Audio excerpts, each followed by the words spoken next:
The Book of 2 Samuel, Chapter 1. After the death of Saul, David returned from his victory over the Amalekites and spent 2 days in Ziklag. On the third day after David's return, a man arrived from the Israelite battlefront. He had torn his clothes and put dirt on his head to show that he was in mourning. He fell to the ground before David in deep respect. "Where have you come from?"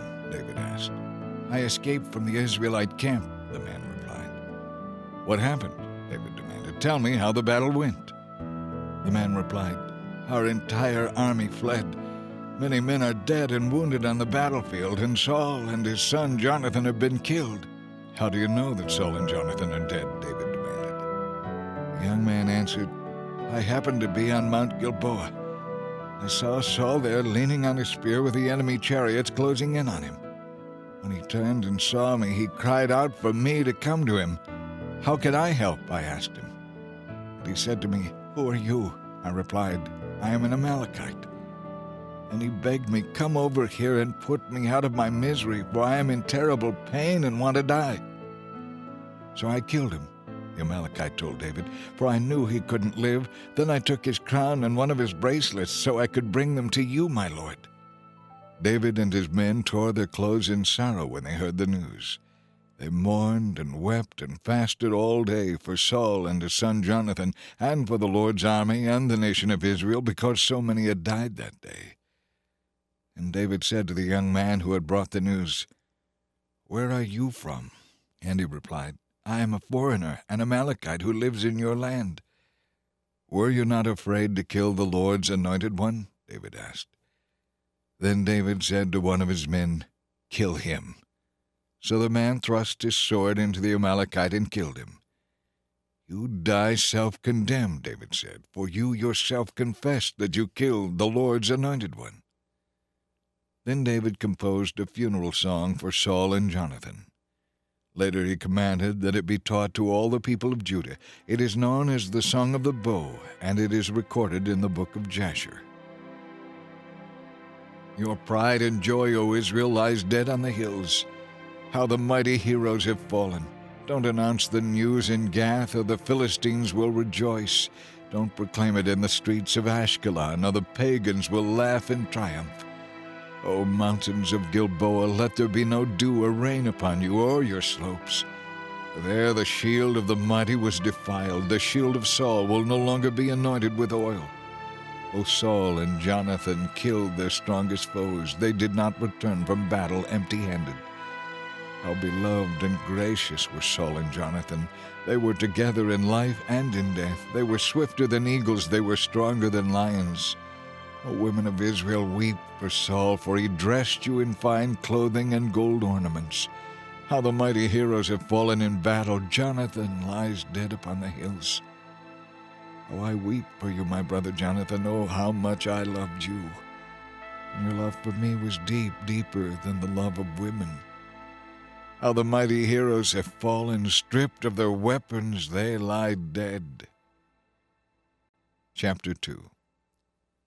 After this, David asked the Lord, "Should I move back to Judah?" And the Lord replied, "Yes." Then David asked, "Which town should I go to?" And the Lord replied, "Hebron." David's wives were Ahinoam from Jezreel, and Abigail the widow of Nabal from Carmel. So David and his wives and his men and their families all moved to Judah, and they settled near the town of Hebron. Then Judah's leaders came to David and crowned him king over the tribe of Judah. When David heard that the men of Jabesh-Gilead had buried Saul, he sent them this message: "May the Lord bless you for being so loyal to your king and giving him a decent burial. May the Lord be loyal to you in return and reward you with his unfailing love. And I, too, will reward you for what you have done. And now that Saul is dead, I ask you to be my strong and loyal subjects like the people of Judah, who have anointed me as their new king." But Abner, son of Ner, the commander of Saul's army, had already gone to Mahanaim with Saul's son Ishbosheth. There he proclaimed Ishbosheth king over Gilead, Jezreel, Ephraim, Benjamin, the land of the Asherites, and all the rest of Israel. Ishbosheth was 40 years old when he became king, and he ruled from Mahanaim for 2 years. Meanwhile, the tribe of Judah remained loyal to David. David made Hebron his capital, and he ruled as king of Judah for 7.5 years. One day, Abner led some of Ishbosheth's troops from Mahanaim to Gibeon.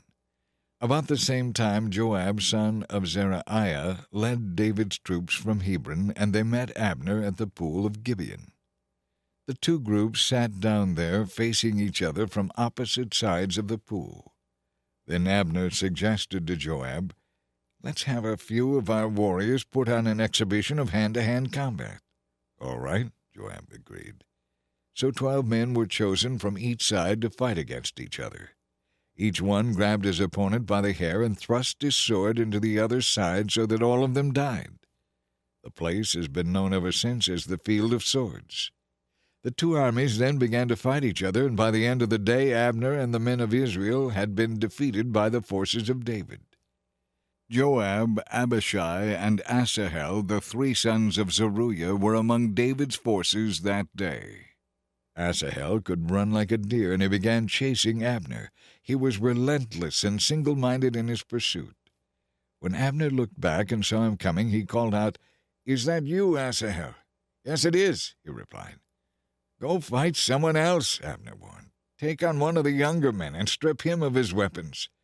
But Asahel refused and kept right on chasing Abner. Again Abner shouted to him, "Get away from here. I will never be able to face your brother Joab if I have to kill you." But Asahel would not give up, so Abner thrust the butt end of his spear through Asahel's stomach, and the spear came out through his back. He stumbled to the ground and died there. And everyone who came by that spot stopped and stood still when they saw Asahel lying there. When Joab and Abishai found out what had happened, they set out after Abner. The sun was just going down as they arrived at the hill of Ammah near Giah, along the road to the wilderness of Gibeon.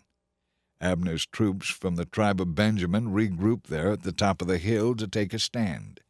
Abner shouted down to Joab, "Must we always solve our differences with swords? Don't you realize the only thing we will gain is bitterness toward each other? When will you call off your men from chasing their Israelite brothers?" Then Joab said, "God only knows what would have happened if you hadn't spoken, for we would have chased you all night if necessary."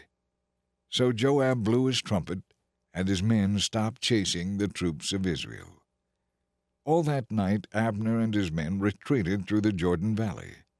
They crossed the Jordan River, traveling all through the morning, and they did not stop until they arrived at Mahanaim. Meanwhile, Joab and his men also returned home.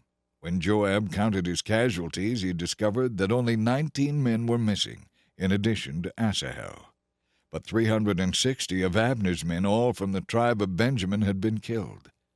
Joab and his men took Asahel's body to Bethlehem and buried him there beside his father. Then they traveled all night and reached Hebron at daybreak. Chapter 3. That was the beginning of a long war between those who had been loyal to Saul and those who were loyal to David. As time passed, David became stronger and stronger, while Saul's dynasty became weaker and weaker. These were the sons who were born to David in Hebron. The oldest was Amnon, whose mother was Ahinoam of Jezreel. The second was Chileab, whose mother was Abigail, the widow of Nabal from Carmel.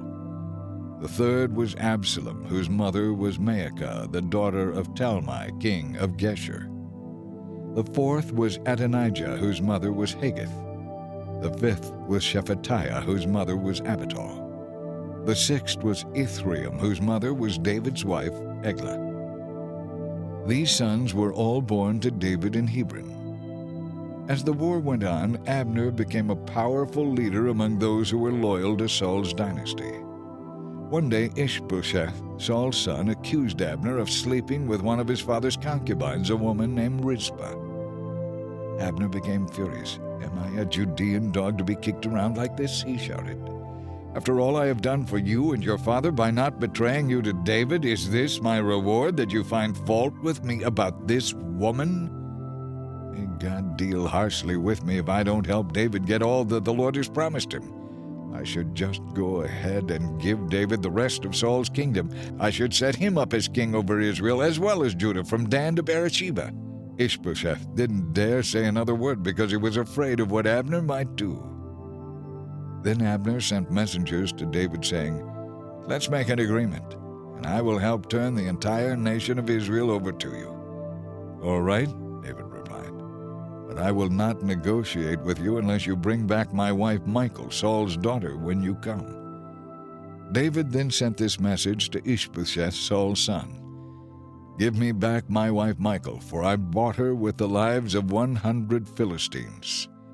So Ishbosheth took Michal away from her husband Paltai, son of Laish. Paltai followed along behind her as far as Baal-Hurim, weeping as he went. Then Abner told him, "Go back home." So Paltai returned. Meanwhile, Abner had consulted with the leaders of Israel.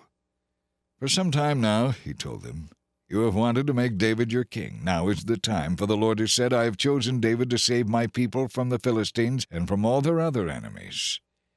Abner also spoke with the leaders of the tribe of Benjamin. Then he went to Hebron to tell David that all the people of Israel and Benjamin supported him.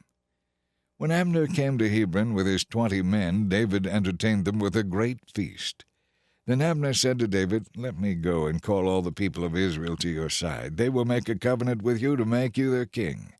Then you will be able to rule over everything your heart desires." So David sent Abner safely on his way. But just after Abner left, Joab and some of David's troops returned from a raid, bringing much plunder with them. When Joab was told that Abner had just been there visiting the king and had been sent away in safety, he rushed to see the king. "What have you done?" he demanded. "What do you mean by letting Abner get away? You know perfectly well that he came to spy on you and to discover everything you are doing." Joab then left David and sent messengers to catch up with Abner. They found him at the pool of Sirah and brought him back with them. But David knew nothing about it. When Abner arrived at Hebron, Joab took him aside at the gateway as if to speak with him privately, but then he drew his dagger and killed Abner in revenge for killing his brother Asahel. When David heard about it, he declared, "I vow by the Lord that I and my people are innocent of this crime against Abner. Joab and his family are the guilty ones. May his family in every generation be cursed with a man who has open sores or leprosy, or who walks on crutches, or who dies by the sword, or who begs for food." So Joab and his brother Abishai killed Abner, because Abner had killed their brother Asahel at the battle of Gibeon. Then David said to Joab and all those who were with him, "Tear your clothes and put on sackcloth. Go into deep mourning for Abner." And King David himself walked behind the procession to the grave. They buried Abner in Hebron, and the king and all the people wept at his graveside. Then the king sang this funeral song for Abner: "Should Abner have died as fools die? Your hands were not bound, your feet were not chained. No, you were murdered, the victim of a wicked plot." All the people wept again for Abner. David had refused to eat anything the day of the funeral, and now everyone begged him to eat. But David had made a vow, saying, "May God kill me if I eat anything before sundown." This pleased the people very much. In fact, everything the king did pleased them. So everyone in Judah and Israel knew that David was not responsible for Abner's death. Then King David said to the people, "Do you not realize that a great leader and a great man has fallen today in Israel? And even though I am the anointed king, these 2 sons of Zeruiah, Joab and Abishai, are too strong for me to control. So may the Lord repay these wicked men for their wicked deeds." Chapter 4.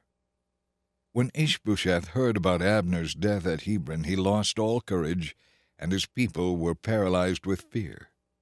Now there were 2 brothers, Baanah and Rechab, who were captains of Ishbosheth's raiding parties. They were sons of Rimmon, who was a Benjaminite from Beeroth. The town of Beeroth is now part of Benjamin because the original people of Beeroth fled to Gittaim, where they still live as foreigners. Saul's son Jonathan had a son named Mephibosheth, who was crippled as a child. He was 5 years old when Saul and Jonathan were killed at the battle of Jezreel. When news of the battle reached the capital, the child's nurse grabbed him and fled, but she fell and dropped him as she was running, and he became crippled as a result. One day Rechab and Baanah, the sons of Rimmon from Beeroth, went to Ishbosheth's room around noon as he was taking a nap. The doorkeeper, who had been sifting wheat, became drowsy and fell asleep. So Rechab and Baanah slipped past the doorkeeper, went into Ishbosheth's bedroom, and stabbed him in the stomach. Then they escaped. But before leaving, they cut off his head as he lay there on his bed. Taking his head with them, they fled across the Jordan Valley through the night.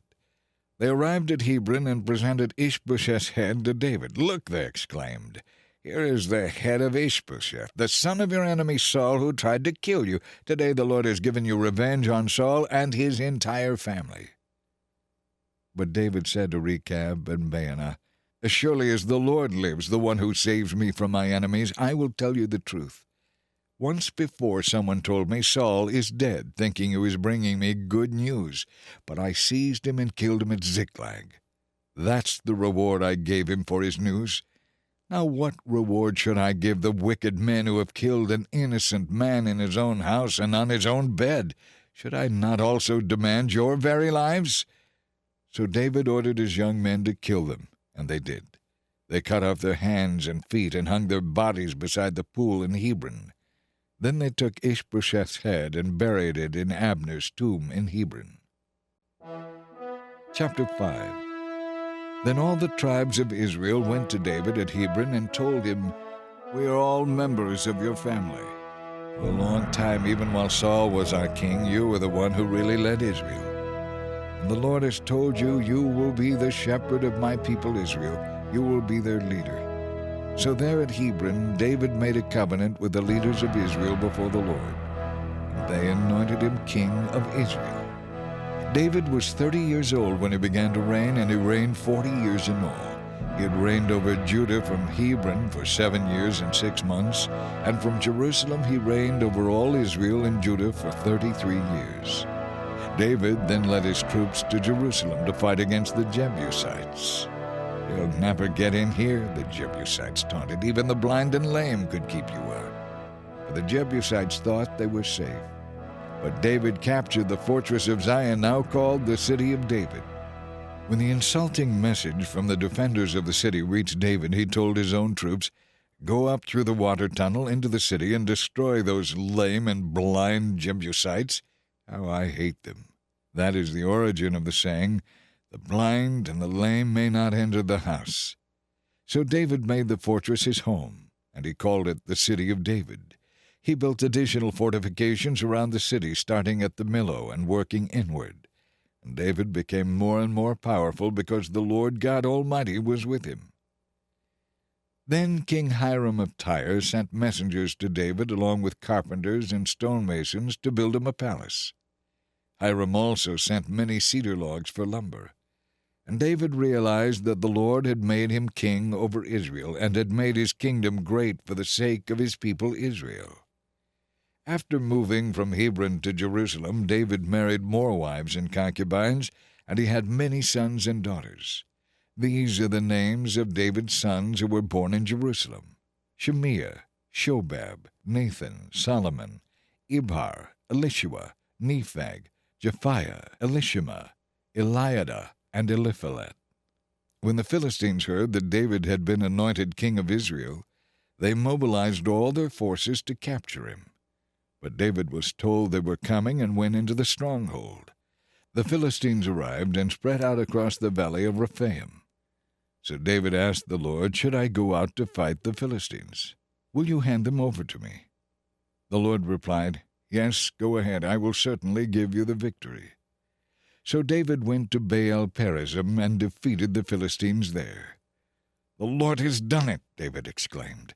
"He burst through my enemies like a raging flood." So David named that place Baal-perazim, which means the Lord who burst through. The Philistines had abandoned their idols there, so David and his troops confiscated them. But after a while the Philistines returned and again spread out across the valley of Rephaim. And once again David asked the Lord what to do. "Do not attack them straight on," the Lord replied. "Instead, circle around behind them and attack them near the balsam trees. When you hear a sound like marching feet in the tops of the balsam trees, attack. That will be the signal that the Lord is moving ahead of you to strike down the Philistines." So David did what the Lord commanded, and he struck down the Philistines all the way from Gibeon to Gezer. Chapter 6. Then David mobilized 30,000 special troops. He led them to Baalah of Judah to bring home the Ark of God, which bears the name of the Lord Almighty, who is enthroned between the cherubim. They placed the Ark of God on a new cart and brought it from the hillside home of Abinadab. Uzzah and Ahio, Abinadab's sons, were guiding the cart with the Ark of God on it, with Ahio walking in front. David and all the people of Israel were celebrating before the Lord with all their might, singing songs and playing all kinds of musical instruments, lyres, harps, tambourines, castanets, and cymbals. But when they arrived at the threshing floor of Nacon, the oxen stumbled, and Uzzah put out his hand to steady the Ark of God. Then the Lord's anger blazed out against Uzzah for doing this, and God struck him dead beside the Ark of God. David was angry because the Lord's anger had blazed out against Uzzah. He named that place Perez Uzzah, which means outbreak against Uzzah. It is still called that today.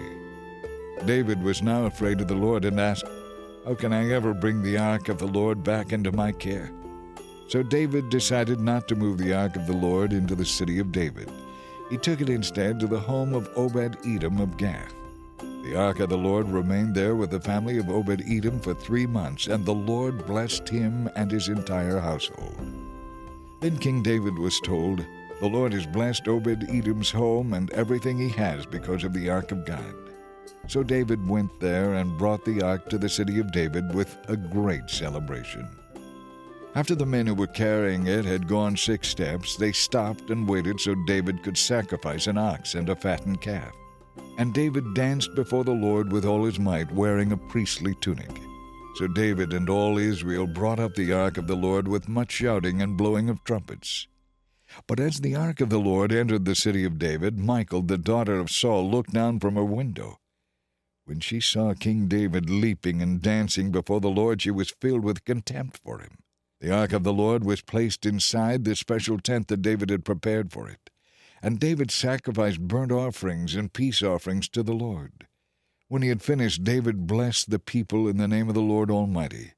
Then he gave a gift of food to every man and woman in Israel, a loaf of bread, a cake of dates, and a cake of raisins.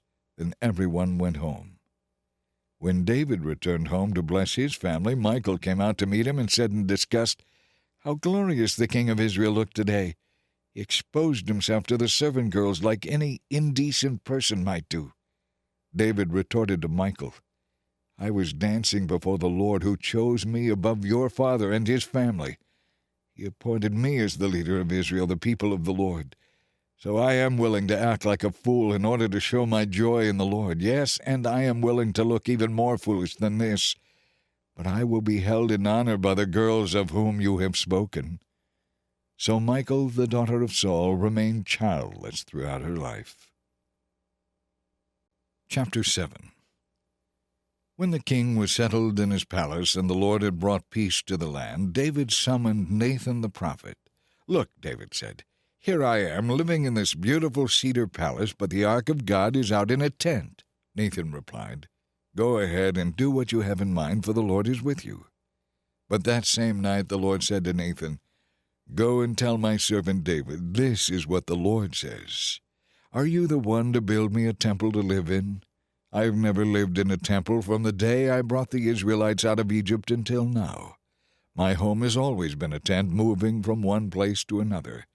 And I have never once complained to Israel's leaders, the shepherds of my people Israel. I have never asked them, 'Why haven't you built me a beautiful cedar temple?' Now go and say to my servant David, 'This is what the Lord Almighty says. I chose you to lead my people Israel when you were just a shepherd boy, tending your sheep out in the pasture. I have been with you wherever you have gone, and I have destroyed all your enemies. Now I will make your name famous throughout the earth. And I have provided a permanent homeland for my people Israel, a secure place where they will never be disturbed. It will be their own land where wicked nations won't oppress them as they did in the past, from the time I appointed judges to rule my people. And I will keep you safe from all your enemies. And now the Lord declares that He will build a house for you, a dynasty of kings.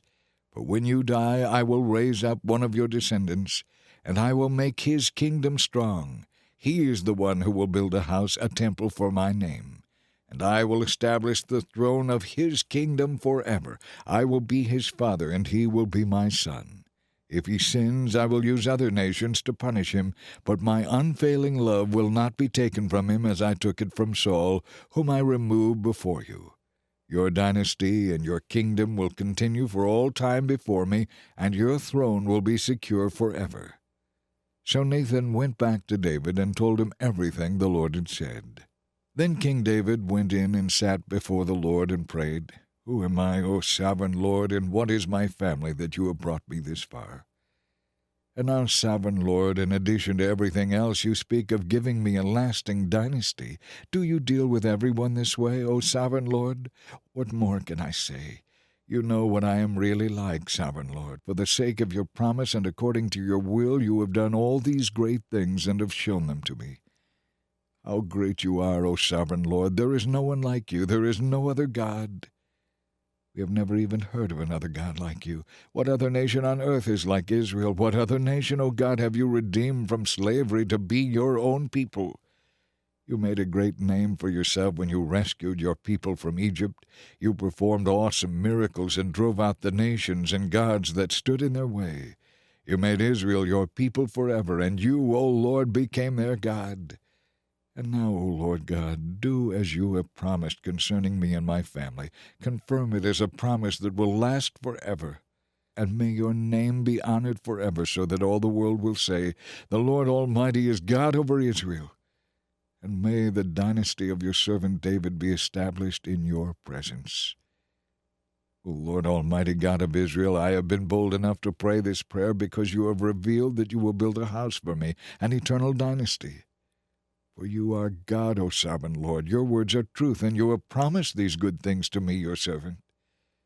And now may it please you to bless me and my family so that our dynasty may continue forever before you.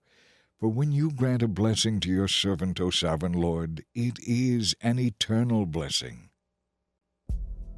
Chapter 8. After this, David subdued and humbled the Philistines by conquering Gath, their largest city. David also conquered the land of Moab. He made the people lie down on the ground in a row, and he measured them off in groups with a length of rope. He measured off 2 groups to be executed for every 1 group to be spared. The Moabites who were spared became David's servants and brought him tribute money. David also destroyed the forces of Hadadezer, son of Rehob, king of Zobah, when Hadadezer marched out to strengthen his control along the Euphrates River. David captured 1,700 charioteers and 20,000 foot soldiers. Then he crippled all but 100 of the chariot horses. When Arameans from Damascus arrived to help Hadadezer, David killed 22,000 of them. Then he placed several army garrisons in Damascus, the Aramean capital. And the Arameans became David's subjects and brought him tribute money. So the Lord gave David victory wherever he went. David brought the gold shields of Hadadezer's officers to Jerusalem, along with a large amount of bronze from Hadadezer's cities of Tebah and Berothai. When King Toi of Hamath heard that David had destroyed the army of Hadadezer, he sent his son Joram to congratulate David on his success. Hadadezer and Toi had long been enemies, and there had been many wars between them. Joram presented David with many gifts of silver, gold, and bronze. King David dedicated all these gifts to the Lord, along with the silver and gold he had set apart from the other nations he had subdued: Edom, Moab, Ammon, Philistia, and Amalek, and from Hadadezer, son of Rehob, king of Zobah. So David became very famous. After his return, he destroyed 18,000 Edomites in the Valley of Salt. He placed army garrisons throughout Edom, and all the Edomites became David's subjects. This was another example of how the Lord made David victorious wherever he went. David reigned over all Israel and was fair to everyone. Joab, son of Zeruiah, was commander of the army. Jehoshaphat, son of Ahiad, was the royal historian. Zadok, son of Ahitub, and Ahimelech, son of Abiathar, were the priests. Sariah was the court secretary. Benaiah, son of Jehoiada, was captain of the king's bodyguard. David's sons served as priestly leaders. Chapter 9. One day David began wondering if anyone in Saul's family was still alive, for he had promised Jonathan that he would show kindness to them. He summoned a man named Ziba, who had been one of Saul's servants. "Are you Ziba?" the king asked. "Yes, sir, I am," Ziba replied. The king then asked him, "Is anyone still alive from Saul's family? If so, I want to show God's kindness to them in any way I can." Ziba replied, "Yes, one of Jonathan's sons is still alive, but he is crippled." "Where is he?" the king asked. "In Lodebar," Ziba told him, "at the home of Machir, son of Ammiel." So David sent for him and brought him from Machir's home. His name was Mephibosheth. He was Jonathan's son and Saul's grandson. When he came to David, he bowed low in great fear and said, "I am your servant." But David said, "Don't be afraid. I have asked you to come so that I can be kind to you because of my vow to your father Jonathan. I will give you all the land that once belonged to your grandfather Saul, and you may live here with me at the palace." Mephibosheth fell to the ground before the king. "Should the king show such kindness to a dead dog like me?" he exclaimed. Then the king summoned Saul's servant Ziba and said, "I have given your master's grandson everything that belonged to Saul and his family. You and your sons and servants are to farm the land for him to produce food for his family. But Mephibosheth will live here at the palace with me." Ziba, who had 15 sons and 20 servants, replied, "Yes, my lord, I will do all that you have commanded." And from that time on Mephibosheth ate regularly with David as though he were one of his own sons. Mephibosheth had a young son named Micah, and from then on all the members of Ziba's household were Mephibosheth's servants. And Mephibosheth, who was crippled in both feet, moved to Jerusalem to live at the palace.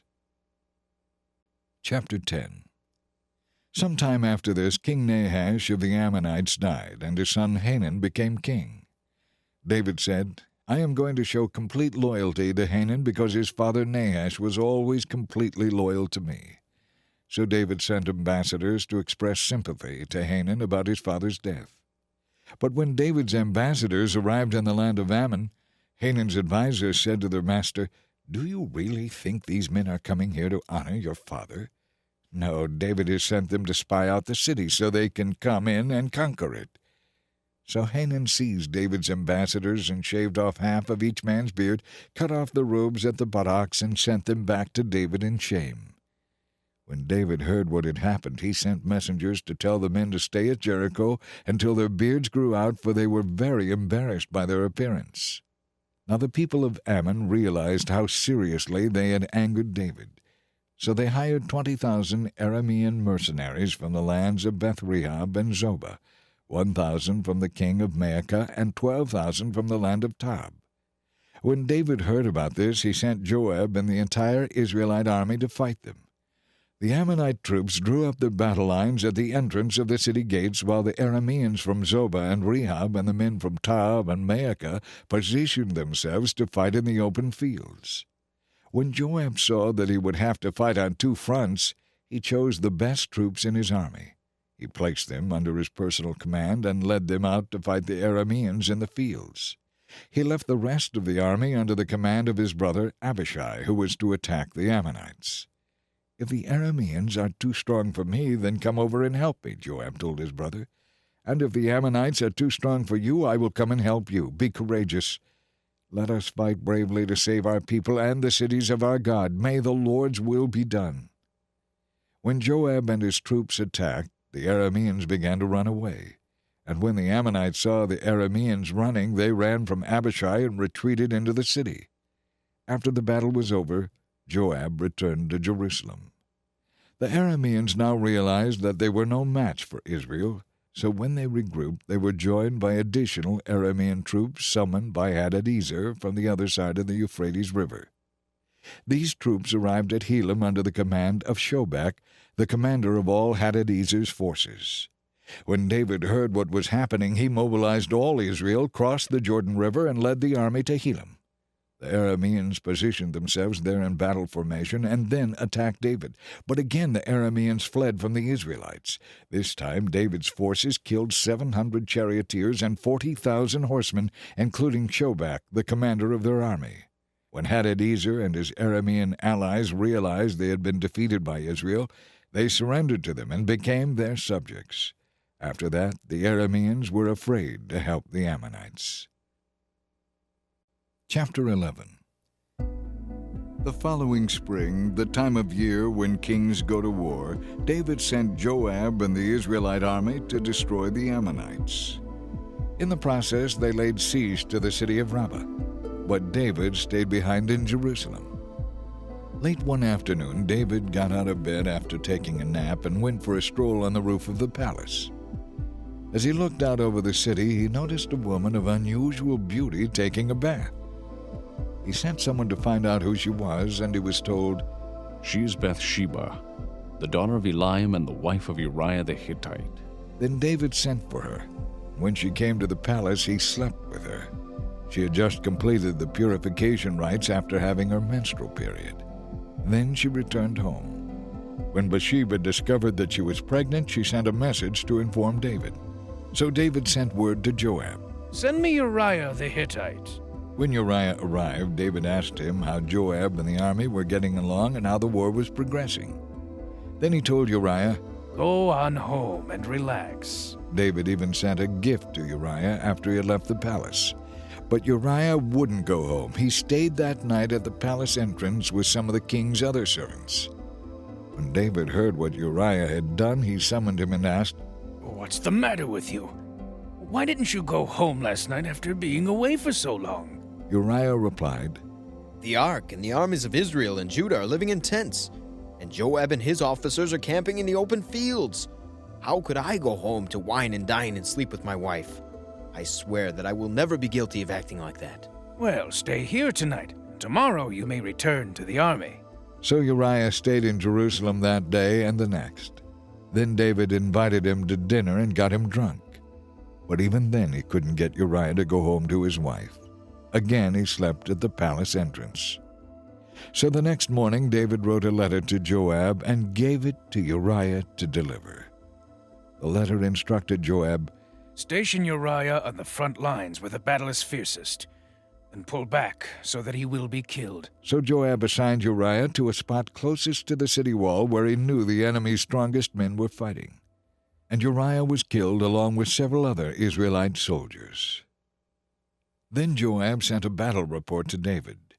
He told his messenger, "Report all the news of the battle to the king." But he might get angry and ask, "Why did the troops go so close to the city? Didn't they know there would be shooting from the walls? Wasn't Gideon's son Abimelech killed at Thebes by a woman who threw a millstone down on him?"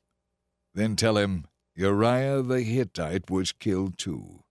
So the messenger went to Jerusalem and gave a complete report to David. "The enemy came out against us," he said. "and as we chased them back to the city gates, the archers on the wall shot arrows at us. Some of our men were killed, including Uriah the Hittite." "Well, tell Joab not to be discouraged," David said. "The sword kills one as well as another. Fight harder next time and conquer the city." When Bathsheba heard that her husband was dead, she mourned for him. When the period of mourning was over, David sent for her and brought her to the palace, and she became one of his wives. Then she gave birth to a son.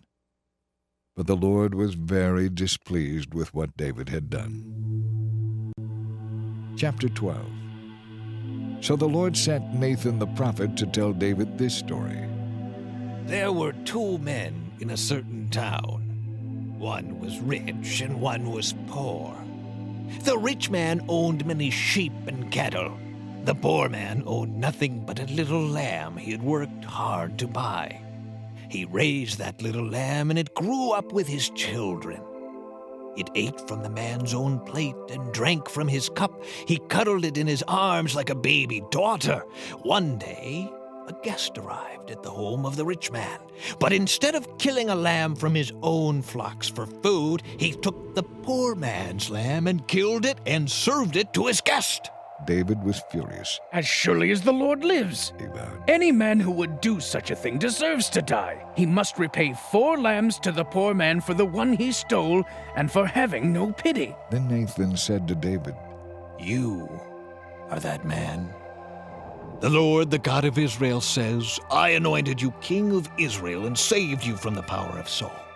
I gave you his house and his wives and the kingdoms of Israel and Judah.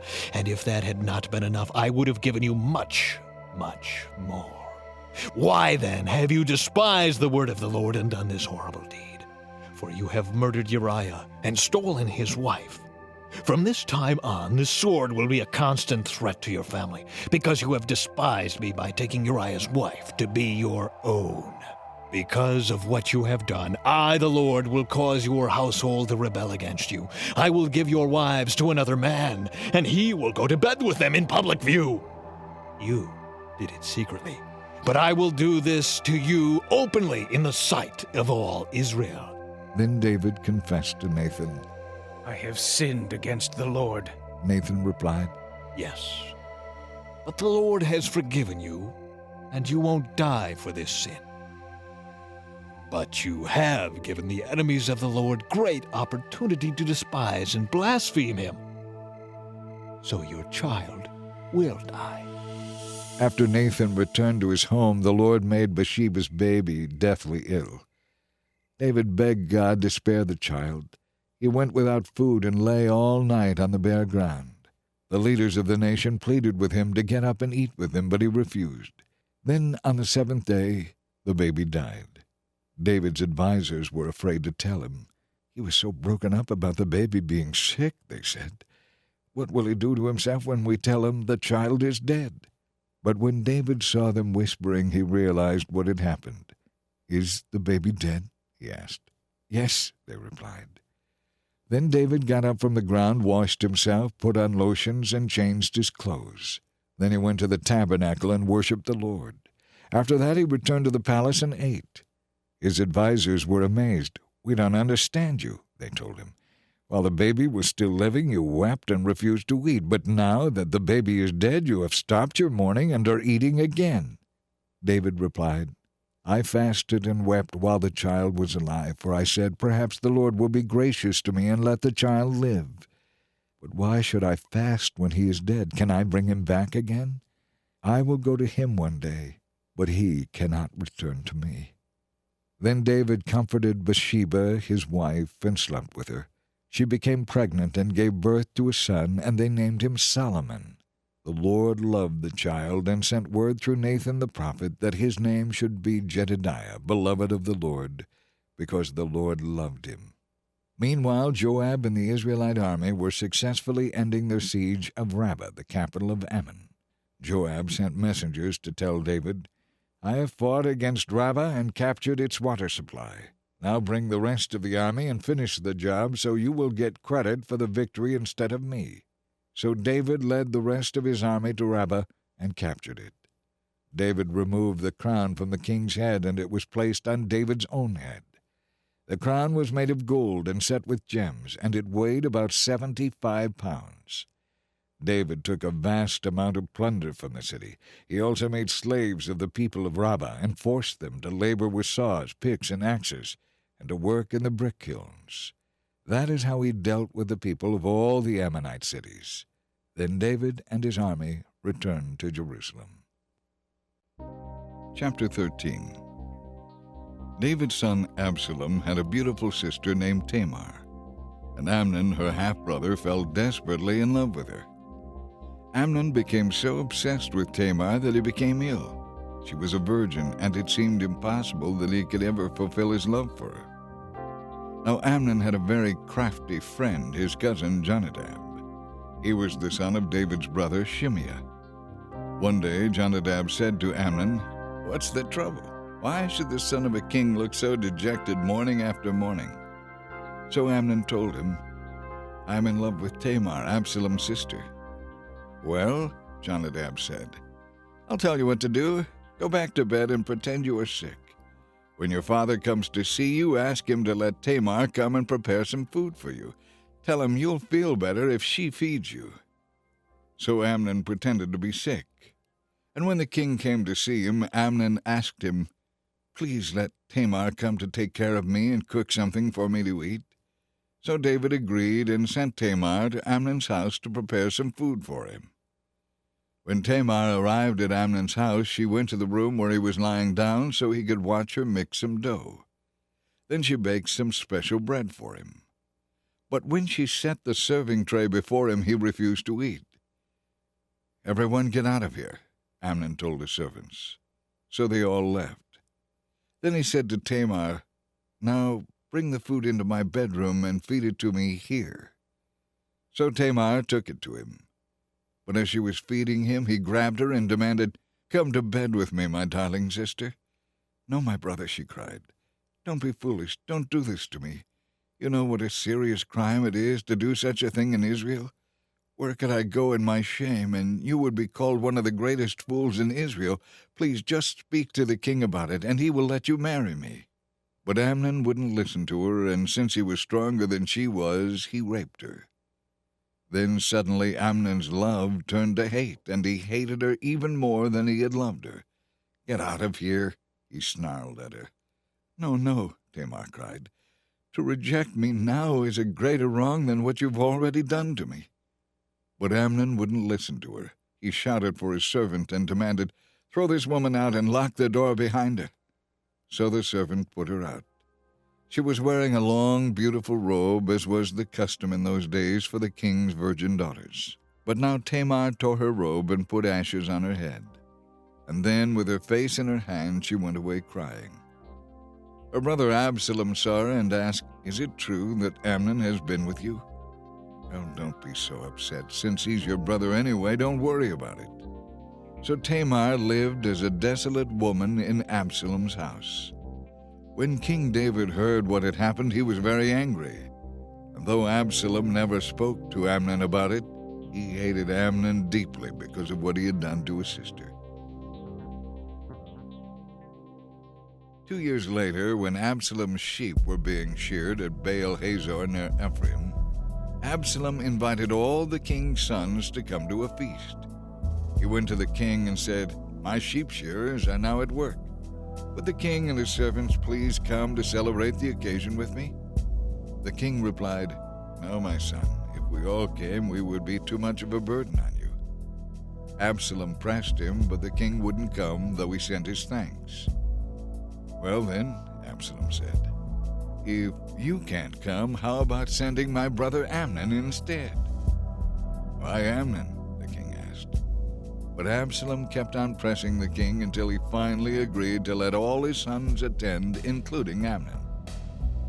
Absalom told his men, "Wait until Amnon gets drunk, then at my signal kill him. Don't be afraid. I'm the one who has given the command.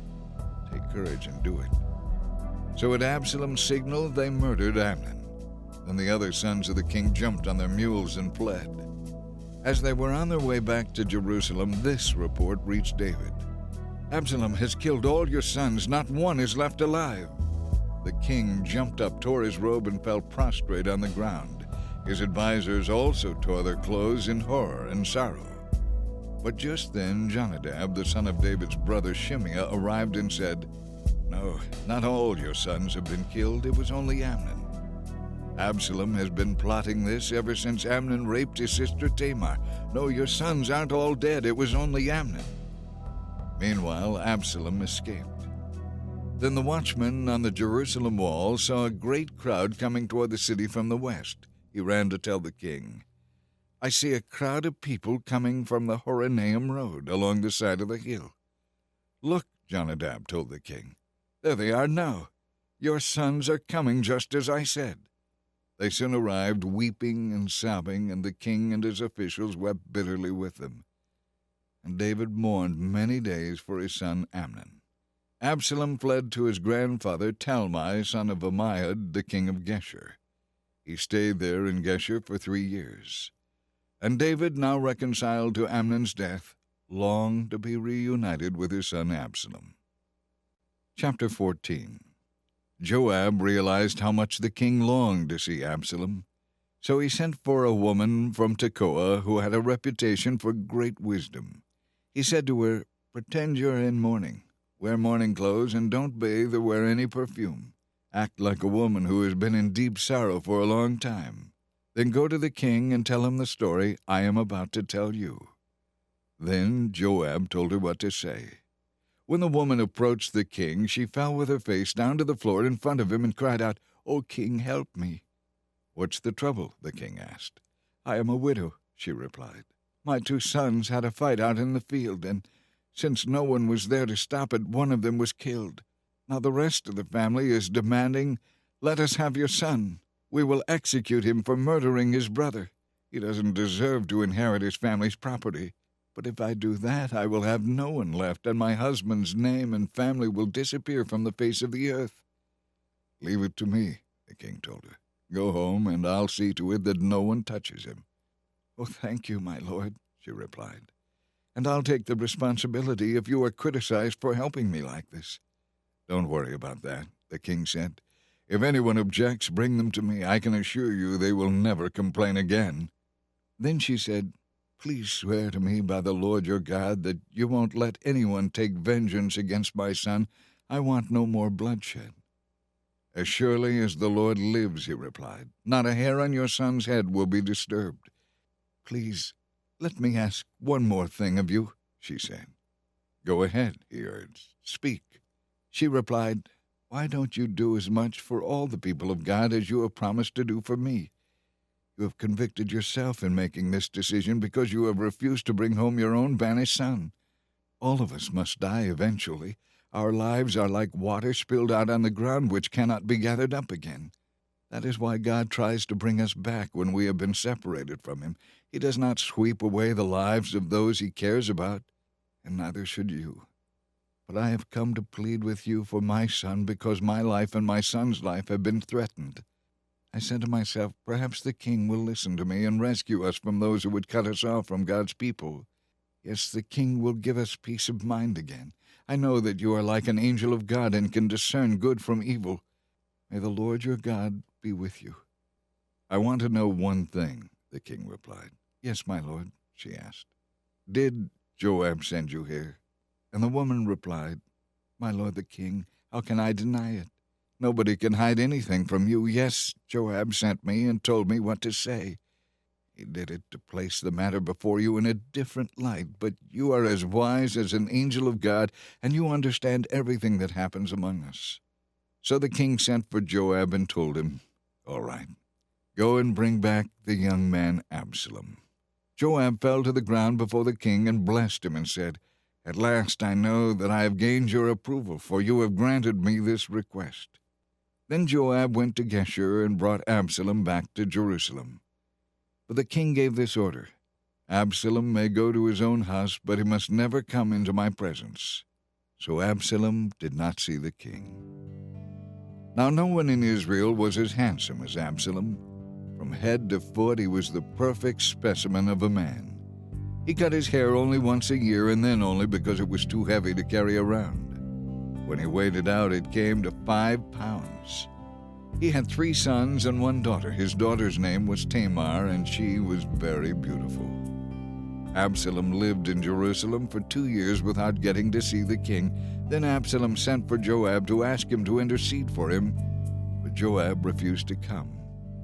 Absalom sent for him a second time, but again Joab refused to come. So Absalom said to his servants, "Go and set fire to Joab's barley field, the field next to mine." So they set his field on fire as Absalom had commanded. Then Joab came to Absalom and demanded, "Why did your servant set my field on fire?" Absalom replied, "Because I wanted you to ask the king why he brought me back from Geshur if he didn't intend to see me. I might as well have stayed there. Let me see the king. If he finds me guilty of anything, then let him execute me." So Joab told the king what Absalom had said. Then at last David summoned his estranged son, and Absalom came and bowed low before the king, and David kissed him. Chapter 15. After this, Absalom bought a chariot and horses, and he hired 50 footmen to run ahead of him. He got up early every morning and went out to the gate of the city. When people brought a case to the king for judgment, Absalom would ask where they were from, and they would tell him their tribe. Then Absalom would say, "You've really got a strong case here. It's too bad the king doesn't have anyone to hear it. I wish I were the judge. Then people could bring their problems to me, and I would give them justice." And when people tried to bow before him, Absalom wouldn't let them. Instead, he took them by the hand and embraced them. So in this way, Absalom stole the hearts of all the people of Israel. After 4 years, Absalom said to the king, "Let me go to Hebron to offer a sacrifice to the Lord in fulfillment of a vow I made to him. For while I was at Geshur, I promised to sacrifice to him in Hebron if he would bring me back to Jerusalem." "All right," the king told him. "Go and fulfill your vow." So Absalom went to Hebron. But while he was there, he sent secret messengers to every part of Israel to stir up a rebellion against the king. "As soon as you hear the trumpets," his message read, "you will know that Absalom has been crowned king in Hebron." He took 200 men from Jerusalem with him as guests, but they knew nothing of his intentions. While he was offering the sacrifices, he sent for Ahithophel, one of David's counselors who lived in Gilo. Soon many others also joined Absalom, and the conspiracy gained momentum. A messenger soon arrived in Jerusalem to tell King David, "All Israel has joined Absalom in a conspiracy against you." "Then we must flee at once, or it will be too late," David urged his men. "Hurry, if we get out of the city before he arrives, both we and the city of Jerusalem will be spared from disaster." "We are with you," his advisers replied. "Do what you think is best." So the king and his household set out at once. He left no one behind except 10 of his concubines to keep the palace in order. The king and his people set out on foot, and they paused at the edge of the city to let David's troops move past to lead the way. There were 600 Gittites who had come with David from Gath, along with the king's bodyguard. Then the king turned to Ittai, the captain of the Gittites, and asked, "Why are you coming with us? Go on back with your men to King Absalom, for you are a guest in Israel, a foreigner in exile. You arrived only yesterday, and now should I force you to wander with us? I don't even know where we will go. Go on back and take your troops with you, and may the Lord show you his unfailing love and faithfulness." But Ittai said to the king, "I vow by the Lord and by your own life that I will go wherever you go, no matter what happens, whether it means life or death." David replied, "All right, come with us." So Ittai and his 600 men and their families went along. There was deep sadness throughout the land as the king and his followers passed by. They crossed the Kidron Valley and then went out toward the wilderness. Abiathar and Zadok and the Levites took the Ark of the Covenant of God and set it down beside the road. Then they offered sacrifices there until everyone had passed by. David instructed Zadok to take the Ark of God back into the city. "If the Lord sees fit," David said, "he will bring me back to see the Ark and the tabernacle again, but if he is through with me, then let him do what seems best to him." Then the king told Zadok the priest, "Look, here is my plan. You and Abiathar should return quietly to the city with your son Ahimaaz and Abiathar's son Jonathan. I will stop at the shallows of the Jordan River and wait there for a message from you. Let me know what happens in Jerusalem before I disappear into the wilderness." So Zadok and Abiathar took the Ark of God back to the city and stayed there. David walked up the road that led to the Mount of Olives, weeping as he went. His head was covered and his feet were bare as a sign of mourning. And the people who were with him covered their heads and wept as they climbed the mountain. When someone told David that his adviser Ahithophel was now backing Absalom, David prayed, "O Lord, let Ahithophel give Absalom foolish advice." As they reached the spot at the top of the Mount of Olives where people worshiped God, David found Hushai the Archite waiting for him. Hushai had torn his clothing and put dirt on his head as a sign of mourning. But David told him, "If you go with me, you will only be a burden. Return to Jerusalem and tell Absalom, I will now be your advisor, just as I was your father's advisor in the past. Then you can frustrate and counter Ahithophel's advice. Zadok and Abiathar the priest are there. Tell them the plans that are being made to capture me. And they will send their sons Ahimaaz and Jonathan to find me and tell me what is going on." So David's friend Hushai returned to Jerusalem, getting there just as Absalom arrived. Chapter 16. David was just past the top of the hill when Ziba, the servant of Mephibosheth, caught up with him. He was leading 2 donkeys loaded with 200 loaves of bread, 100 clusters of raisins, 100 bunches of summer fruit, and a skin of wine. "What are these for?" the king asked Ziba. And Ziba replied, "The donkeys are for your people to ride on. The bread and summer fruit are for the young men to eat. The wine is to be taken with you into the wilderness for those who become faint."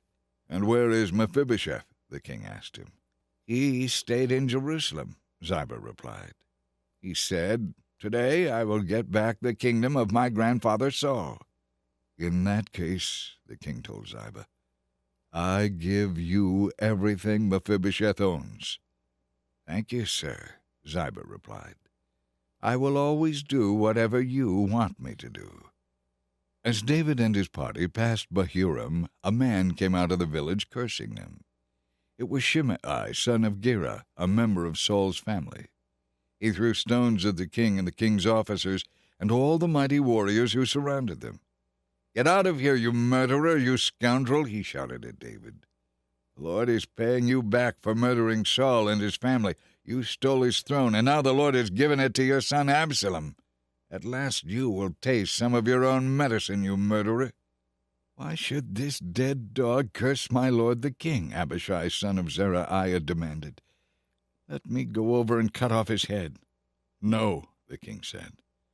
"What am I going to do with you, sons of Zeruiah? If the Lord has told him to curse me, who am I to stop him?" Then David said to Abishai and the other officers, "My own son is trying to kill me. Shouldn't this relative of Saul have even more reason to do so? Leave him alone and let him curse, for the Lord has told him to do it. And perhaps the Lord will see that I am being wronged and will bless me because of these curses." So David and his men continued on, and Shimei kept pace with them on a nearby hillside, because he went and throwing stones at David and tossing dust into the air. The king and all who were with him grew weary along the way, so they rested when they reached the Jordan River. Meanwhile, Absalom and his men arrived at Jerusalem, accompanied by Ahithophel. When David's friend Hushai the Archite arrived, he went immediately to see Absalom. "Long live the king!" he exclaimed. "Long live the king!" "Is this the way you treat your friend David?" Absalom asked him. "Why aren't you with him?" "I am here because I work for the man who is chosen by the Lord and by Israel," Hushai replied. "And anyway, why shouldn't I serve you? I helped your father, and now I will help you." Then Absalom turned to Ahithophel and asked him, "What should I do next?" Ahithophel told him, "Go and sleep with your father's concubines, for he has left them here to keep the house. Then all Israel will know that you have insulted him beyond hope of reconciliation, and they will give you their support." So they set up a tent on the palace roof where everyone could see it, and Absalom went into the tent to sleep with his father's concubines. Absalom followed Ahithophel's advice just as David had done.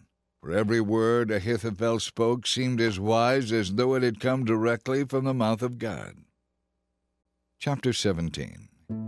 Now Ahithophel urged Absalom, "Let me choose 12,000 men to start out after David tonight. I will catch up to him while he is weary and discouraged. He and his troops will panic, and everyone will run away. Then I will kill only the king, and I will bring all the people back to you as a bride returns to her husband. After all, it is only this man's life that you seek. Then all the people will remain unharmed and peaceful." This plan seemed good to Absalom and to all the other leaders of Israel. But then Absalom said, "Bring in Hushai the Archite. Let's see what he thinks about this." When Hushai arrived, Absalom told him what Ahithophel had said. Then he asked, "What is your opinion?" Should we follow Ahithophel's advice? If not, speak up." "Well," Hushai replied, "this time I think Ahithophel has made a mistake. You know your father and his men. They are mighty warriors.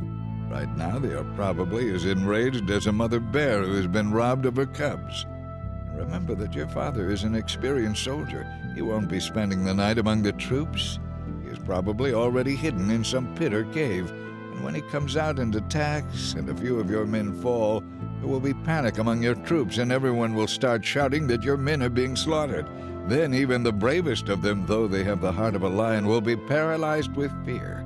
For all Israel knows what a mighty man your father is and how courageous his warriors are. I suggest that you mobilize the entire army of Israel, bringing them from as far away as Dan and Beersheba. That way you will have an army as numerous as the sand on the seashore, and I think that you should personally lead the troops. When we find David, we can descend on him like the dew that falls to the ground, so that not one of his men is left alive. And if David has escaped into some city, you will have the entire army of Israel there at your command. Then we can take ropes and drag the walls of the city into the nearest valley until every stone is torn down." Then Absalom and all the leaders of Israel said, "Hushai's advice is better than Ahithophel's." For the Lord had arranged to defeat the counsel of Ahithophel, which really was the better plan, so that he could bring disaster upon Absalom. Then Hushai reported to Zadok and to Abiathar the priest what Ahithophel had said and what he himself had suggested instead.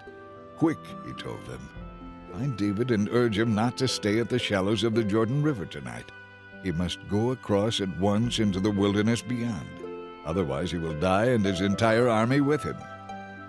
Jonathan and Ahimaaz had been staying at En-Rogel so as not to be seen entering and leaving the city. Arrangements had been made for a servant girl to bring them the message they were to take to King David. But a boy saw them leaving En-Rogel to go to David, and he told Absalom about it. Meanwhile, they escaped to Bahurim, where a man hid them inside a well in his courtyard. The man's wife put a cloth over the top of the well with grain on it to dry in the sun, so no one suspected they were there. When Absalom's men arrived and they asked her, "Have you seen Ahimaaz and Jonathan?" she replied, "They were here, but they crossed the brook." Absalom's men looked for them without success and returned to Jerusalem. Then the two men crawled out of the well and hurried on to King David. "Quick," they told him, "cross the Jordan tonight." And they told him how Ahithophel had advised that he be captured and killed. So David and all the people with him went across the Jordan River during the night, and they were all on the other bank before dawn. Meanwhile, Ahithophel was publicly disgraced when Absalom refused his advice. So he saddled his donkey, went to his hometown, set his affairs in order, and hanged himself. He died there and was buried beside his father. David soon arrived at Mahanaim. By now Absalom had mobilized the entire army of Israel and was leading his troops across the Jordan River. Absalom had appointed Amasa as commander of his army, replacing Joab, who had been commander under David. Amasa was Joab's cousin. His father was Jether, an Ishmaelite. His mother Abigail, daughter of Nahash, was the sister of Joab's mother, Zeruiah. Absalom and the Israelite army set up camp in the land of Gilead. When David arrived at Mahanaim, he was warmly greeted by Shobai, son of Nahash of Rabbah, an Ammonite, and by Makir, son of Amiel of Lodebar, and by Barzillai, the Gileadite from Rogelim.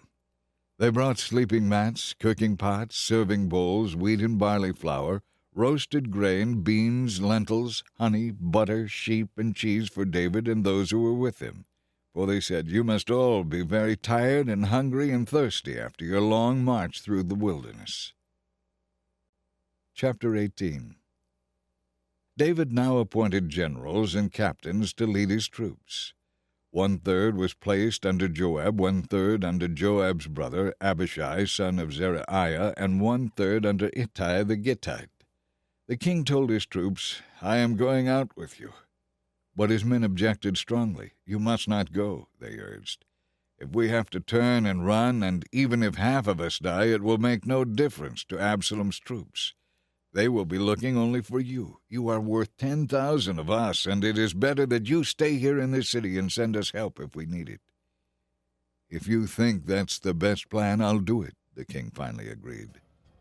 So he stood at the gate of the city as all the divisions of troops passed by. And the king gave this command to Joab, Abishai, and Ittai: "For my sake, deal gently with young Absalom." And all the troops heard the king give this order to his commanders. So the battle began in the forest of Ephraim, and the Israelite troops were beaten back by David's men. It was a great slaughter, and 20,000 men laid down their lives that day. The battle raged all across the countryside, and more men died because of the forest than were killed by the sword. During the battle, Absalom came unexpectedly upon some of David's men. He tried to escape on his mule, but as he rode beneath the thick branches of a great oak, his head got caught. His mule kept going and left him dangling in the air. One of David's men saw what had happened and told Joab, "I saw Absalom dangling in a tree." "What?" Joab demanded. "You saw him there and didn't kill him? I would have rewarded you with 10 pieces of silver and a hero's belt." "I wouldn't do it for 1,000 pieces of silver," the man replied. "We all heard the king say to you and Abishai and Ittai, 'For my sake, please don't harm young Absalom.' And if I had betrayed the king by killing his son, and the king would certainly find out who did it, you yourself would be the first to abandon me." "Enough of this nonsense," Joab said. Then he took 3 daggers and plunged them into Absalom's heart as he dangled from the oak still alive. 10 of Joab's young armor-bearers then surrounded Absalom and killed him. Then Joab blew the trumpet, and his men returned from chasing the army of Israel. They threw Absalom's body into a deep pit in the forest and piled a great heap of stones over it, and the army of Israel fled to their homes. During his lifetime, Absalom had built a monument to himself in the king's valley, for he had said, "I have no son to carry on my name." He named the monument after himself, and it is known as Absalom's monument to this day. Then Zadok's son Ahimaaz said, "Let me run to the king with the good news that the Lord has saved him from his enemy Absalom." "No," Joab told him, "it wouldn't be good news to the king that his son is dead. You can be my messenger some other time, but not today." Then Joab said to a man from Cush, "Go tell the king what you have seen." The man bowed and ran off. But Ahimaaz continued to plead with Joab, "Whatever happens, please let me go too." "Why should you go, my son?" Joab replied. "There will be no reward for you." "Yes, but let me go anyway," he begged. Joab finally said, "All right, go ahead." Then Ahimaaz took a shortcut across the plain of the Jordan and got to Mahanaim ahead of the man from Cush. While David was sitting at the city gate, the watchman climbed to the roof of the gateway by the wall. As he looked, he saw a lone man running toward them. He shouted the news down to David, and the king replied, "If he is alone, he has news." As the messenger came closer, the watchman saw another man running toward them. He shouted down, "Here comes another one." The king replied, "He also will have news." "The first man runs like Ahimaaz, son of Zadok," the watchman said. "He is a good man and comes with good news," the king replied. Then Ahimaaz cried out to the king, "All is well." He bowed low with his face to the ground and said, "Blessed be the Lord your God, who has handed over the rebels who dared to stand against you." "What about young Absalom?" the king demanded. "Is he all right?" Ahimaaz replied, "When Joab told me to come, there was a lot of commotion, but I didn't know what was happening." "Wait here," the king told him. So Ahimaaz stepped aside. Then the man from Cush arrived and said, "I have good news for my lord the king. Today the Lord has rescued you from all those who rebelled against you."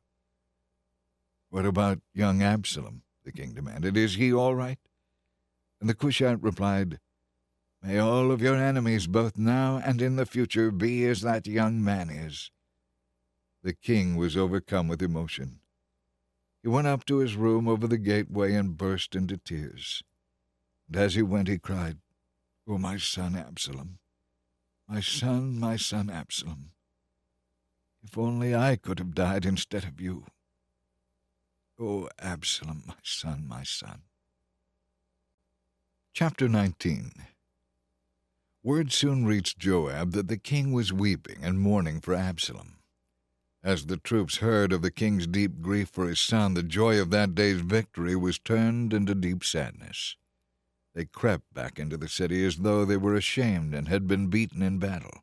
The king covered his face with his hands and kept on weeping. "Oh, my son Absalom! Oh, Absalom, my son, my son!" Then Joab went to the king's room and said to him, "We saved your life today, and the lives of your sons, your daughters, and your wives and concubines. Yet you act like this, making us feel ashamed as though we had done something wrong.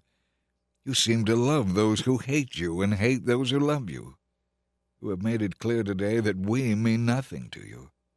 If Absalom had lived and all of us had died, you would be pleased. Now go out there and congratulate the troops, for I swear by the Lord that if you don't, not a single one of them will remain here tonight. Then you will be worse off than you have ever been." So the king went out and sat at the city gate, and as the news spread throughout the city that he was there, everyone went to him. Meanwhile, the Israelites who supported Absalom had fled to their homes, and throughout the tribes of Israel there was much discussion and argument going on. The people were saying, "The king saved us from our enemies, the Philistines, but Absalom chased him out of the country. Now Absalom, whom we anointed to rule over us, is dead. Let's ask David to come back and be our king again." Then King David sent Zadok and Abiathar the priest to say to the leaders of Judah, "Why are you the last ones to reinstate the king? For I have heard that all Israel is ready and only you are holding out. Yet you are my relatives, my own tribe, my own flesh and blood. Why are you the last ones to welcome me back?" And David told them to tell Amasa, "Since you are my nephew, may God strike me dead if I do not appoint you as commander of my army in place of Joab." Then Amasa convinced all the leaders of Judah, and they responded unanimously. They sent word to the king, "Return to us, and bring back all those who are with you." So the king started back to Jerusalem. And when he arrived at the Jordan River, the people of Judah came to Gilgal to meet him and escort him across the river. Then Shimei, son of Gera the Benjaminite, the man from Bahurim, hurried across with the men of Judah to welcome King David. 1,000 men from the tribe of Benjamin were with him, including Ziba, the servant of Saul, and Ziba's 15 sons and 20 servants. They raced down to the Jordan to arrive ahead of the king. They all crossed the ford and worked hard ferrying the king's household across the river, helping them in every way they could. As the king was about to cross the river, Shimei fell down before him. "My lord the king, please forgive me," he pleaded. "Forget the terrible thing I did when you left Jerusalem. I know how much I sinned. That is why I have come here today, the very first person in all Israel to greet you." Then Abishai, son of Zeruiah, said, "Shimei should die, for he cursed the Lord's anointed king." "What am I going to do with you sons of Zeruiah?" David exclaimed. "This is not a day for execution, but for celebration. I am once again the king of Israel." Then turning to Shimei, David vowed, "Your life will be spared." Now Mephibosheth, Saul's grandson, arrived from Jerusalem to meet the king. He had not washed his feet or clothes nor trimmed his beard since the day the king left Jerusalem. "Why didn't you come with me, Mephibosheth?" the king asked him. Mephibosheth replied, "My lord the king, my servant Ziba deceived me. I told him, 'Saddle my donkey so that I can go with the king,' for as you know I am crippled. Ziba has slandered me by saying that I refuse to come. But I know that you are like an angel of God, so do what you think is best. All my relatives and I could expect only death from you, my lord. But instead you have honored me among those who eat at your own table. So how can I complain?" "All right," David replied. my decision is that you and Ziba will divide your land equally between you." "Give him all of it," Mephibosheth said. "I am content just to have you back again, my lord." Barzillai the Gileadite now arrived from Rogelim to conduct the king across the Jordan. He was very old, about 80, and very wealthy. He was the one who provided food for the king during his stay in Mahanaim. "Come across with me and live in Jerusalem," the king said to Barzillai. "I will take care of you there." "No," he replied. "I am far too old for that. I'm 80 years old today, and I can no longer enjoy anything. Food and wine are no longer tasty, and I cannot hear the musicians as they play. I would only be a burden to my lord the king. Just to go across the river with you is all the honor I need. Then let me return again to die in my own town, where my father and mother are buried. But here is my son Kimham. Let him go with you and receive whatever good things you want to give him." "Good," the king agreed. "Kimham will go with me, and I will do for him whatever I would have done for you." So all the people crossed the Jordan with the king. After David had blessed and embraced him, Barzillai returned to his own home. The king then went on to Gilgal, taking Kimham with him. All the army of Judah and half the army of Israel escorted him across the river. But the men of Israel complained to the king that the men of Judah had gotten to do most of the work in helping him cross the Jordan. "Why not?" the men of Judah replied. "The king is one of our own tribe. Why should this make you angry? We have charged him nothing, and he hasn't fed us or even given us gifts." "But there are 10 tribes in Israel," the others replied. "So we have 10 times as much right to the king as you do. Why did you treat us with such contempt? Remember, we were the first to speak of bringing him back to be our king again." The argument continued back and forth, and the men of Judah were very harsh in their replies. Chapter 20. Then a troublemaker named Sheba, son of Bichri, a Benjamite, blew a trumpet and shouted, "We have nothing to do with David. We want no part of this son of Jesse. Come on, you men of Israel, let's all go home." So the men of Israel deserted David and followed Sheba. But the men of Judah stayed with their king and escorted him from the Jordan River to Jerusalem. When the king arrived at his palace in Jerusalem, he instructed that the 10 concubines he had left to keep house should be placed in seclusion. Their needs were to be cared for, he said, but he would no longer sleep with them. So each of them lived like a widow until she died. Then the king instructed Amasa to mobilize the army of Judah within 3 days and to report back at that time. So Amasa went out to notify the troops, but it took him longer than the 3 days he had been given. Then David said to Abishai, "That troublemaker Sheba is going to hurt us more than Absalom did. Quick, take my troops and chase after him before he gets into a fortified city where we can't reach him." So Abishai and Joab set out after Sheba with an elite guard from Joab's army and the king's own bodyguard. As they arrived at the great stone in Gibeon, Amasa met them coming from the opposite direction. Joab was wearing his uniform with a dagger strapped to his belt. As he stepped forward to greet Amasa, he secretly slipped the dagger from its sheath. "How are you, my cousin?" Joab said, and took him by the beard with his right hand as though to kiss him. Amasa didn't notice the dagger in his left hand, and Joab stabbed him in the stomach with it, so that his insides gushed out onto the ground. Joab did not need to strike again, and Amasa soon died. Joab and his brother Abishai left him lying there, and continued after Sheba.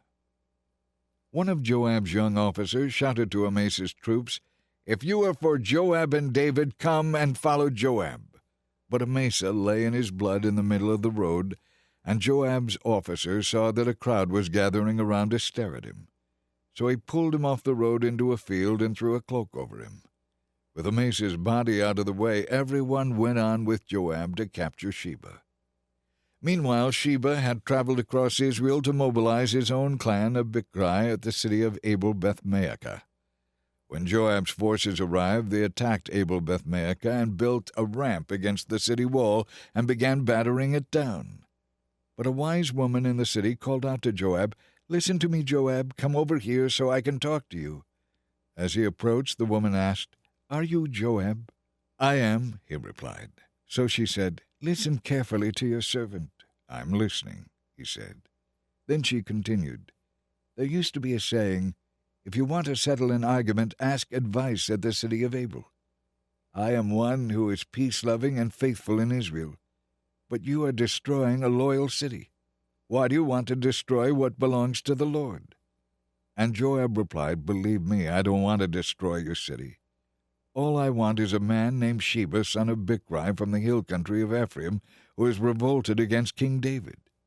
If you hand him over to me, we will leave the city in peace." "All right," the woman replied. "We will throw his head over the wall to you." Then the woman went to the people with her wise advice, and they cut off Sheba's head and threw it out to Joab. So he blew the trumpet and called his troops back from the attack, and they all returned to their homes. Joab returned to the king at Jerusalem. Joab once again became the commander of David's army. Benaiah, son of Jehoiada, was commander of the king's bodyguard. Adoniram was in charge of the labor force. Jehoshaphat, son of Ahilud, was the royal historian. Sheva was the court secretary. Zadok and Abiathar were the priest. Ira the Jairite was David's personal priest. Chapter 21. There was a famine during David's reign that lasted for 3 years, so David asked the Lord about it. And the Lord said, "The famine has come because Saul and his family are guilty of murdering the Gibeonites." So King David summoned the Gibeonites. They were not part of Israel, but were all that was left of the nation of the Amorites. Israel had sworn not to kill them, but Saul in his zeal had tried to wipe them out. David asked them, "What can I do for you to make amends? Tell me so that the Lord will bless his people again." "Well, money won't do it," the Gibeonites replied. "We don't want to see the Israelites executed in revenge." "What can I do then?" David asked. "Just tell me, and I will do it for you." Then they replied, "It was Saul who planned to destroy us, to keep us from having any place at all in Israel. So let 7 of Saul's sons or grandsons be handed over to us, and we will execute them before the Lord at Gibeon on the mountain of the Lord." "All right," the king said, "I will do it." David spared Jonathan's son Mephibosheth, who was Saul's grandson, because of the oath David and Jonathan had sworn before the Lord. But he gave them Saul's 2 sons, Armoni and Mephibosheth, whose mother was Rizpah, daughter of Aiah. He also gave them the 5 sons of Saul's daughter Merab, the wife of Adriel, son of Barzillai from Maholah. The men of Gibeon executed them on the mountain before the Lord. So all 7 of them died together at the beginning of the barley harvest. Then Rizpah, the mother of 2 of the men, spread sackcloth on a rock and stayed there the entire harvest season. She prevented vultures from tearing at their bodies during the day and stopped wild animals from eating them at night. When David learned what Rizpah, Saul's concubine, had done, he went to the people of Jabesh-Gilead and asked for the bones of Saul and his son Jonathan. When Saul and Jonathan had died in a battle with the Philistines, it was the people of Jabesh-Gilead who had retrieved their bodies from the public square of the Philistine city of Bethshan. So David brought the bones of Saul and Jonathan, as well as the bones of the men the Gibeonites had executed. He buried them all in the tomb of Kish, Saul's father, at the town of Zelah in the land of Benjamin. After that, God ended the famine in the land of Israel. Once again the Philistines were at war with Israel. And when David and his men were in the thick of battle, David became weak and exhausted. Ishbi-Benob was a descendant of the giants. His bronze spearhead weighed more than 7 pounds, and he was armed with a new sword. He had cornered David and was about to kill him. But Abishai, son of Zeruiah, came to his rescue and killed the Philistine. After that, David's men declared, "You are not going out to battle again. Why should we risk snuffing out the light of Israel?" After this, there was another battle against the Philistines at Gob. As they fought, Sibbecai from Hushai killed Saph, another descendant of the giants. And still another battle at Gob, Elhanan, son of Jair from Bethlehem, killed the brother of Goliath of Gath. The handle of his spear was as thick as a weaver's beam. In another battle with the Philistines at Gath, a huge man with 6 fingers on each hand and 6 toes on each foot, a descendant of the giants, defied and taunted Israel. But he was killed by Jonathan, the son of David's brother Shimei. These 4 Philistines were descended from the giants of Gath, but they were killed by David and his warriors. Chapter 22. David sang this song to the Lord after the Lord had rescued him from all his enemies and from Saul. These are the words he sang. The Lord is my rock, my fortress, and my Savior. My God is my rock in whom I find protection. He is my shield, the strength of my salvation, and my stronghold, my high tower, my Savior, the one who saves me from violence. I will call on the Lord who is worthy of praise, for he saves me from my enemies. The waves of death surrounded me. The floods of destruction swept over me. The grave wrapped its ropes around me. Death itself stared me in the face. But in my distress I cried out to the Lord. Yes, I called to my God for help. He heard me from his sanctuary. My cry reached his ears. Then the earth quaked and trembled. The foundations of the heavens shook. They quaked because of his anger. Smoke poured from his nostrils, fierce flames leaped from his mouth, glowing coals flamed forth from him. He opened the heavens and came down. Dark storm clouds were beneath his feet. Mounted on a mighty angel he flew, soaring on the wings of the wind. He shrouded himself in darkness, veiling his approach with dense rain clouds. A great brightness shone before him, and bolts of lightning blazed forth. The Lord thundered from heaven. The Most High gave a mighty shout. He shot his arrows and scattered his enemies. His lightning flashed, and they were confused. Then at the command of the Lord, at the blast of his breath, the bottom of the sea could be seen, and the foundations of the earth were laid bare. He reached down from heaven and rescued me. He drew me out of deep waters. He delivered me from my powerful enemies, from those who hated me and were too strong for me. They attacked me at a moment when I was weakest, but the Lord upheld me. He led me to a place of safety. He rescued me because he delights in me. The Lord rewarded me for doing right. He compensated me because of my innocence. For I have kept the ways of the Lord. I have not turned from my God to follow evil. For all his laws are constantly before me. I have never abandoned his principles. I am blameless before God. I have kept myself from sin. The Lord rewarded me for doing right because of my innocence in his sight. To the faithful you show yourself faithful. To those with integrity you show integrity. To the pure you show yourself pure. But to the wicked you show yourself hostile. You rescue those who are humble, but your eyes are on the proud to humiliate them. O Lord, you are my light. Yes, Lord, you light up my darkness. In your strength I can crush an army. With my God I can scale any wall. As for God, his way is perfect. All the Lord's promises prove true. He is a shield for all who look to him for protection. For who is God except the Lord? Who but our God is a solid rock? God is my strong fortress. He has made my way safe. He makes me as sure-footed as a deer, leading me safely along the mountain heights. He prepares me for battle. He strengthens me to draw a bow of bronze. You have given me the shield of your salvation. Your help has made me great. You have made a wide path for my feet to keep them from slipping. I chased my enemies and destroyed them. I did not stop until they were conquered. I consumed them. I struck them down so they could not get up. They fell beneath my feet. You have armed me with strength for the battle. You have subdued my enemies under my feet. You made them turn and run. I have destroyed all who hated me. They called for help, but no one came to rescue them. They cried to the Lord, but he refused to answer them. I ground them as fine as the dust of the earth. I swept them into the gutter like dirt. You gave me victory over my accusers. You preserved me as the ruler over nations. People I don't even know now serve me. Foreigners cringe before me. As soon as they hear of me, they submit. They all lose their courage and come trembling from their strongholds. The Lord lives. Blessed be my rock. May God, the rock of my salvation, be exalted. He is the God who pays back those who harm me. He subdues the nations under me and rescues me from my enemies. You hold me safe beyond the reach of my enemies. You save me from violent opponents. For this, O Lord, I will praise you among the nations. I will sing joyfully to your name.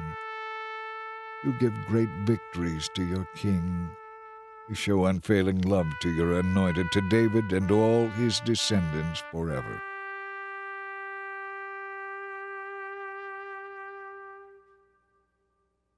Chapter 23. These are the last words of David. David the son of Jesse speaks. David the man to whom God gave such wonderful success. David the man anointed by the God of Jacob. David the sweet psalmist of Israel. The Spirit of the Lord speaks through me. His words are upon my tongue. The God of Israel spoke. The Rock of Israel said to me, the person who rules righteously, who rules in the fear of God, he is like the light of the morning, like the sunrise bursting forth in a cloudless sky, like the refreshing rains that bring tender grass from the earth. It is my family God has chosen. Yes, he has made an everlasting covenant with me. His agreement is eternal, final, sealed. He will constantly look after my safety and success, but the godless are like thorns to be thrown away. For they tear the hand that touches them. One must be armed to chop them down. They will be utterly consumed with fire. These are the names of David's mightiest men. The first was Jashobeam the Hachmonite, who was commander of the three greatest warriors among David's men. He once used his spear to kill 800 enemy warriors in a single battle. Next in rank among the three was Eleazar, son of Doda, a descendant of Ahoah. Once Eleazar and David stood together against the Philistines when the entire Israelite army had fled. He killed Philistines until his hand was too tired to lift his sword, and the Lord gave him a great victory that day. The rest of the army did not return until it was time to collect the plunder. Next in rank was Shammah, son of Agi, from Harar. One time the Philistines gathered at Lehi and attacked the Israelites in a field full of lentils. The Israelite army fled, but Shammah held his ground in the middle of the field and beat back the Philistines. So the Lord brought about a great victory. Once during harvest time, when David was at the cave of Adullam, the Philistine army was camped in the valley of Rephaim. The three who were among the 30, an elite group among David's fighting men, went down to meet him there. David was staying in the stronghold at the time, and a Philistine detachment had occupied the town of Bethlehem. David remarked longingly to his men, "Oh, how I would love some of that good water from the well in Bethlehem, the one by the gate." So the three broke through the Philistine lines, drew some water from the well, and brought it back to David. But he refused to drink it. Instead, he poured it out before the Lord. "The Lord forbid that I should drink this," he exclaimed. "This water is as precious as the blood of these men who risked their lives to bring it to me." So David did not drink it. This is an example of the exploits of the three. Abishai, son of Zeruiah, the brother of Joab, was the leader of the 30. He once used his spear to kill 300 enemy warriors in a single battle. It was by such feats that he became as famous as the three. Abishai was the most famous of the 30 and was their commander, though he was not one of the three. There was also Benaiah, son of Jehoiada, a valiant warrior from Kabzeel. He did many heroic deeds, which included killing 2 of Moab's mightiest warriors. Another time he chased a lion down into a pit. Then, despite the snow and slippery ground, he caught the lion and killed it. Another time, armed only with a club, he killed a great Egyptian warrior who was armed with a spear. Benaiah wrenched the spear from the Egyptian's hand and killed him with it. These are some of the deeds that made Benaiah almost as famous as the three. He was more honored than the other members of the 30, though he was not one of the three. And David made him commander of his bodyguard. Other members of the 30 included Asahel, Joab's brother, Elhanan, son of Doda from Bethlehem, Shammah from Herod, Elika from Herod, Helez from Pelon, Ira, son of Ikesh from Tekoa, Abiezer from Anathoth, Sibbecai from Hushah, Zalman from Ahoah, Maharai from Netophath, Heled, son of Baanah from Netophath, Ithai, son of Rebeah from Gibeah from the tribe of Benjamin, Benaiah from Pirathon, Uriah from Nahal-Gaash, Abialban the Arbathite, Asmaveth from Bahurim, Eliab from Shaalbon, the sons of Jashan, Jonathan son of Shagi from Harar, Ahiam son of Sherer from Harar, Eliphalet son of Ahasbai from Maacah, Eliam son of Ahithophel from Gilo, Hezro from Carmel, Perai from Arba, Igal son of Nathan from Zobah, Bani from Gad, Zelak from Ammon, Nearai from Beeroth, Joab's armor-bearer, Ira from Jatir, Gareb from Jatir, Uriah the Hittite. There were 37 in all. Chapter 24. Once again the anger of the Lord burned against Israel, and he caused David to harm them by taking a census. "Go and count the people of Israel and Judah," the Lord told him. So the king said to Joab, the commander of his army, "Take a census of all the people in the land, from Dan in the north to Beersheba in the south, so that I may know how many people there are." But Joab replied to the king, "May the Lord your God let you live until there are 100 times as many people in your kingdom as there are now. But why do you want to do this?" But the king insisted that they take the census. So Joab and his officers went out to count the people of Israel. First they crossed the Jordan and camped at Aroer, south of the town in the valley in the direction of Gad. Then they went on to Jazer, then to Gilead in the land of Tahtim-Hodsheh, and to Dan-Jahan, and around to Sidon. Then they came to the stronghold of Tyre, and all the cities of the Hivites and Canaanites. Finally they went south to Judah as far as Beersheba. Having gone through the entire land, they completed their task in 9 months and 20 days, and then returned to Jerusalem. Joab reported the number of people to the king. There were 800,000 men of military age in Israel, and 500,000 in Judah. But after he had taken the census, David's conscience began to bother him, and he said to the Lord, "I have sinned greatly and shouldn't have taken the census. Please forgive me, Lord, for doing this foolish thing." The next morning the word of the Lord came to the prophet Gad, who was David's seer. This was the message: "Go and say to David, 'This is what the Lord says. I will give you 3 choices. Choose one of these punishments, and I will do it.'" So Gad came to David and asked him, "Will you choose 3 years of famine throughout the land, 3 months of fleeing from your enemies, or 3 days of severe plague throughout your land? Think this over and let me know what answer to give to the Lord." "This is a desperate situation," David replied to Gad. "But let us fall into the hands of the Lord, for his mercy is great. Do not let me fall into human hands." So the Lord sent a plague upon Israel that morning, and it lasted for 3 days. 70,000 people died throughout the nation. But as the death angel was preparing to destroy Jerusalem, the Lord relented and said to the angel, "Stop, that is enough." At that moment the angel of the Lord was by the threshing floor of Araunah the Jebusite. When David saw the angel, he said to the Lord, "I am the one who has sinned and done wrong. But these people are innocent. What have they done? Let your anger fall against me and my family."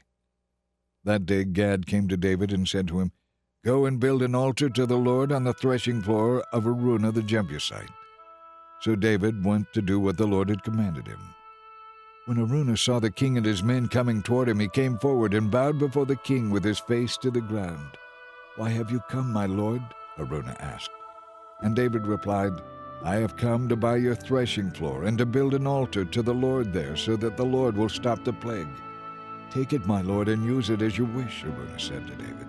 "Here are oxen for the burnt offering, and you can use the threshing tools and ox yokes for wood to build a fire on the altar. I will give it all to you, and may the Lord your God accept your sacrifice." But the king replied to Araunah, "No, I insist on buying it, for I cannot present burnt offerings to the Lord my God that have cost me nothing." So David paid him 50 pieces of silver for the threshing floor and the oxen. David built an altar there to the Lord and offered burnt offerings and peace offerings. And the Lord answered his prayer, and the plague was stopped.